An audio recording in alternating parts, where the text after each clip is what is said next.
សួស្តីបងប្អូនដែលតែងតែគាំទ្រណារិនធ្វើសុំស្លាកលេខថ្ងៃនេះយើងមានស្លាកលេខមកគូដែលគាត់មកទទួលសេវាកម្មដាក់សុំកញ្ចក់ស្រូបពីណុកបងប្អូនណាការពារស្លេកស្លការពាររលុបរលាត់ការពារក្បោះប៉ះអីវាអត់ដាច់អត់រលុបរលាត់ទឹកថ្នាំយើងបងប្អូនណាពេលយើងដាក់អញ្ចឹងមកធ្វើឲ្យស្លាកលេខយើងភ្លឺតែមកក្រដិតហើយនេះស្លាកលេខនេះគាត់យកស្លាកលេខលាកគាត់អត់មានលេងទុំជាតិដាក់ទុំជាតិទេបងប្អូនណាលាតក៏យើងមានទងជាតិក៏យើងមានបងប្អូនណាដាក់ស្អាតដូចกับគ្នាបងប្អូនយើងធានាគុណភាពឲ្យ2ឆ្នាំទៅលើការអត់ចូលទឹកអត់ចូលដីអត់លឿនកញ្ចក់បងប្អូនណាបើសិនជារយៈពេលយើងប្រើមានការចូលទឹកចូលដីលឿនកញ្ចក់យើងដូរជូនវិញបងប្អូនយើងមានការធានាត្រឹមត្រូវបងប្អូនណាពេលមកធ្វើនៅខាងរិនជួយសុំប្រាក់លេខយើងហ្នឹង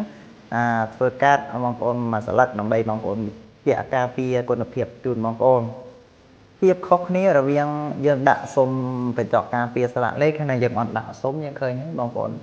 ដែលយើងមើលតាមផ្លូវយើងអាចមើលឃើញផ្ទាល់បានបងប្អូនណាឃើញស្លាកលេខដែលអត់ដាក់សុំតែមានការស្លេកស្លោកការមានគេបោកប៉ះទៅវាដាច់វាលុបរលាន់ស្លាកលេខឡាននៅថ្មីទៅស្លាកលេខយើងរៀងចាស់អញ្ចឹងបើអ្នកដែលស្រឡាញ់តូស្រឡាញ់ឡានគ្រប់ទាំងអស់គ្នាអានឹងតែងតែធ្វើមិនការពារឲ្យស្អាតមិនថាឡានយើងស្អាតវាមកក៏ឡានយើង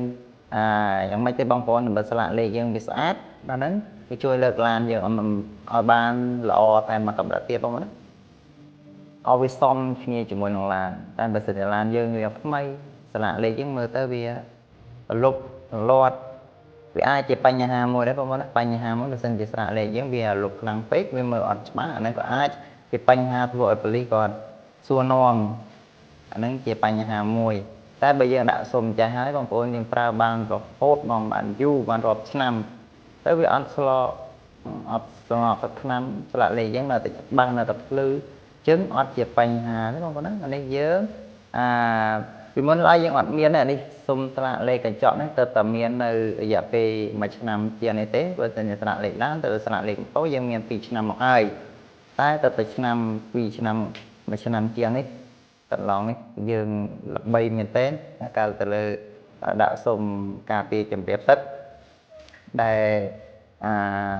បងប្អូនមួយរយៈនេះតែងទៅសួរនាំច្រើននេះស្អាតបងប្អូនណាកែងក៏ហាប់ណែនមើលទៅល្អបងប្អូនបើសិនជាយើងមើលដាក់ទៅលើឡានយើងមើលមកកន្លែងទៅយើងអត់មើលដូចជាអត់មានដាក់សុំញអូនលឺប៉ះហើយយើងកុំខ្លាចថាពេលដាក់អញ្ចឹងហើយយើងឡើងលឿនលឿនអីកាមេរ៉ា scan ស្លាកលេខយើងអត់បានអត់ជាបញ្ហាទេបងប្អូនណានិយាយទៅភ្លឺដូចកញ្ចក់អញ្ចឹងបងប្អូនអត់មានបញ្ហាថាគេ scan អត់បានថតអត់បានទេព្រោះអីបច្ចេកវិទ្យានេះអានេះ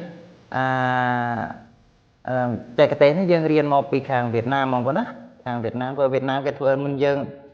ជាង10ឆ្នាំហើយទៅខ្មែរយើងកម្ពុជាយើងតែមានតែឥឡូវនេះទេតែយើងរៀនបច្ចេកទេសមកពីគេទាំងអស់បងប្អូនអញ្ចឹងយើងអត់មានជាបញ្ហាថាអូស្លាកលេខហ្នឹងគេ scan អត់បានអីអត់បានអត់មានទេបងប្អូនណាយើងតាមជាក់ស្ដែងតាមភ្ញៀវគាត់ធ្លាប់ប្រើប្រាស់កន្លងហើយគាត់ឲ្យដឹង